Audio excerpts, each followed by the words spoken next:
Thank you for your time. Thank you, Mr. Adapo.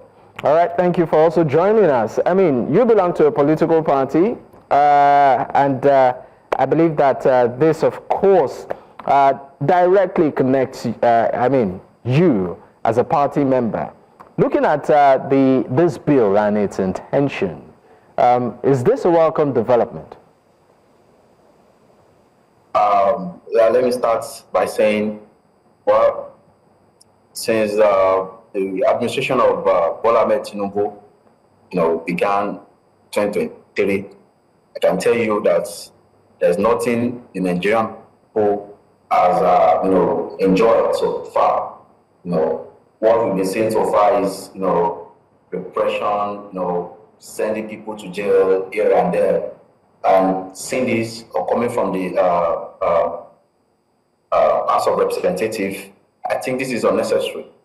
Why is that? People have the liberty to vote and not to vote. And even though before we start discussing this, we should highlight, the factors that demobilizes people from voting. I think those are the issues we need to tackle first. Or it is people's right, liberty to vote and say, okay, I decided not to vote. In fact, people deciding not to vote or wanting not to vote, it's another informal way of protesting. So why are people not voting?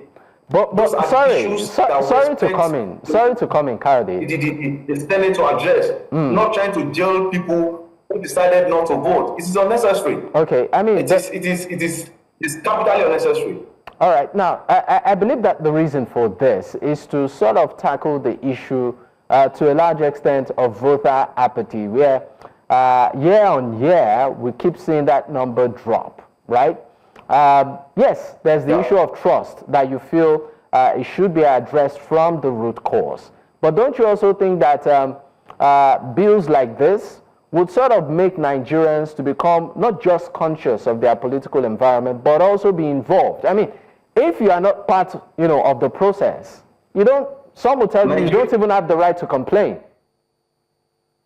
Mr. Labo, Nigerians have been participating in electoral processes in the past. We could recall how June 12th, the 1993 general elections, all. But I can tell you presently, Nigerians have lost interest in election as it should be.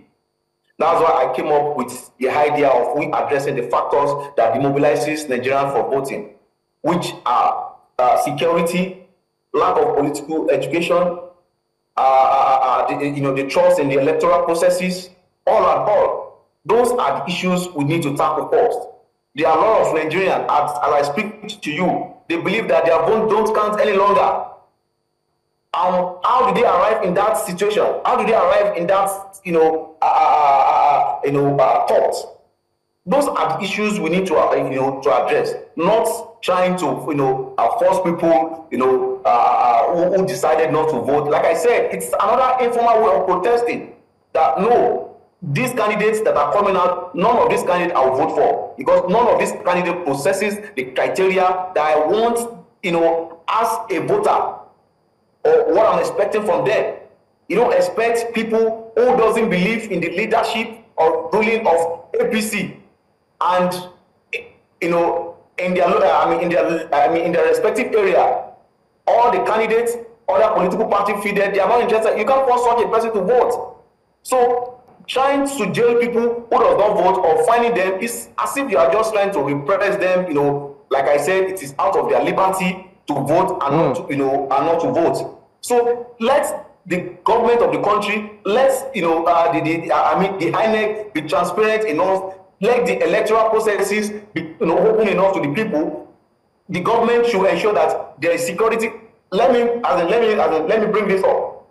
There are some areas that people wish to come out to vote, but because there's no security, at this present age, we are still experiencing a situation whereby ballot snatching, gun shooting, and polling units, all, without security. In fact, there are some situations, there are some polling units that police will be there, thugs to invade. They'll pick up the, they'll pick up the ballot papers, ballot boxes, and all. Whoever who tries, to confront them, they shoot the person. We have a lot of cases like that.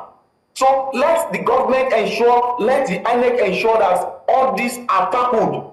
Not the, the House of Rep trying to jail or suppress people. It is their right not to vote. In the last Kogi election, Dino Melai, I don't think he has voter's card. He didn't vote. And when he came out, he said it is out of his right. People should be able to express their right either at the right time or the other time. So it's unnecessary that the Senate are passing such a bill that people should be jailed. As I speak to you, Lagos election is coming forth. You will see what happened. You will see what happened in their Lagos. But that's why I said there are a lot of factors that need to be tackled. Okay, so right now, what you're on election day, there are some youth who still believe that let us go and play football, let us go and watch movie, all and all, because they've lost trust and interest in the processes. We've seen a situation whereby figures are doctored, record sheets are tossed away. Different figures comes up at polling. Counting stations. So all these are the factors that demobilizes people from voting. Not, all right, you've listed quite a number of problems. Kayode, please, 1 moment. You've listed the number of problems, and from what you're saying that this particular bill is like putting the cart before the horse.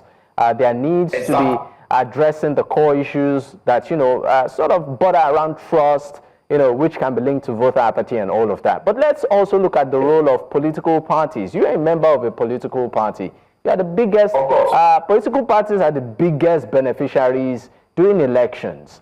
And to a very large extent, too, they're also culprits and culpable of many of these malpractices. So, as a party man yourself, how do you feel political parties can address these problems that you've listed? Thank you very much. Like I said, there's need for political education. Taking a look at the political parties in Nigeria today, there are political parties of zero, aside the African National Congress, our party, they are political party of zero ideology.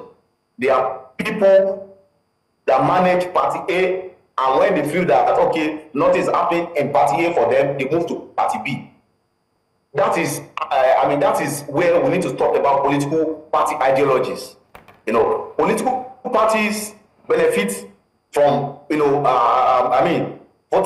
apathy.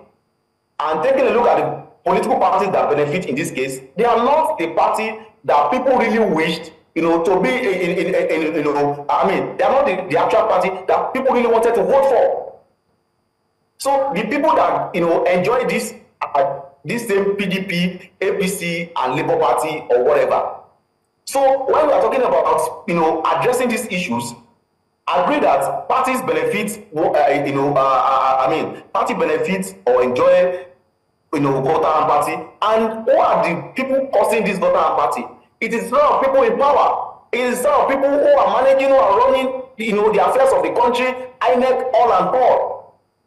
So we can't just say, okay, the party, that are contesting should, should neglect their role. Party will campaign, definitely.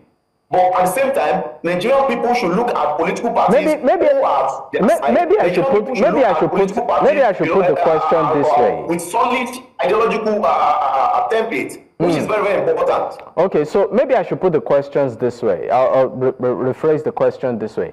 How, as a party man, how do you think parties can play within the rule of the game?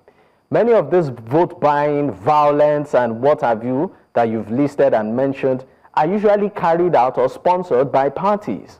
Not even the government, the umpire, talking about INEC. When you do the tracing, vote buying, you see is a particular party trying to outbid the other, which of course is usually the case. If it's violence, the thugs that are coming, if you do your due diligence, you find out that they are linked to a party. So how, as a party person, from an insider perspective, how do you feel that these issues can be nipped in the bud? Do you think technology should be deployed? Do you think there should be stricter rules for parties as against people that don't come out to vote? Well, we should, in this kind of scenario, we should look at the other side. Why not, we go fully into electronic voting, where people can sit at the comfort of their house and cast their vote? I think this will reduces a lot of the dramas we have on election days and during campaigns. In fact, doing that alone, a lot of things will be put in place. So nobody will have the fear that, okay, I want to go and vote, I'm scared of being attacked or so. You can vote at the comfort of our house. So we should also encourage electronic voting. That is one solution to this situation. And two, the umpire, who are supposed to be the INEC, they should be transparent enough. They should be prepared enough. All the processes have to be transparent. But what we see is that they give rooms for these political parties, this APC and PDP, to perpetrate whatever evil they have in their coven. And let's not forget who appoint all these people. They are still the same people in PDP or in APC that are in power. So all these things, which and when people come up with the debate of maybe the INEC chairman should not be appointed by the president, or the INEC chairman should be like a job, or should be like a job or a role where people apply openly. All these issues, all these debates are genuine, because Nigerian, you can't say, okay, when the president appointed the electoral chairman, then it will definitely dance to the tone of the party who appointed him. And let not forget all these residential electoral commissions we have in all these states. How are they being appointed? All these processes need to be questioned. Not just when people come out and vote. They are the ones that gives room for all this. Vote buying. How many people have they gone to jail? The people that they arrested during Edo election, where are they today?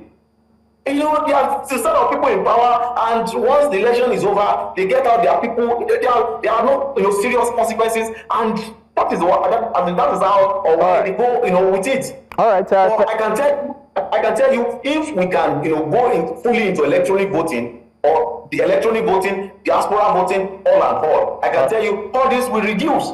All right. You won't be scared. You won't be scared to go out on the day of election, so that you won't be shot, so that police will not harass you, so that thugs will not slap you all. So all these issues will be minimized. So those are the issues that we expect the revs to tackle, not trying to jail, find people who decided not to vote on election day, because it is out of their liberty to come out and vote, and at the same time their liberty not to vote as well. All right, thank you so much, Kayode Babayomi, for your time on the program this evening. It's been a pleasure. The chairman of AAC Oyo State. Once again, thank you for your time.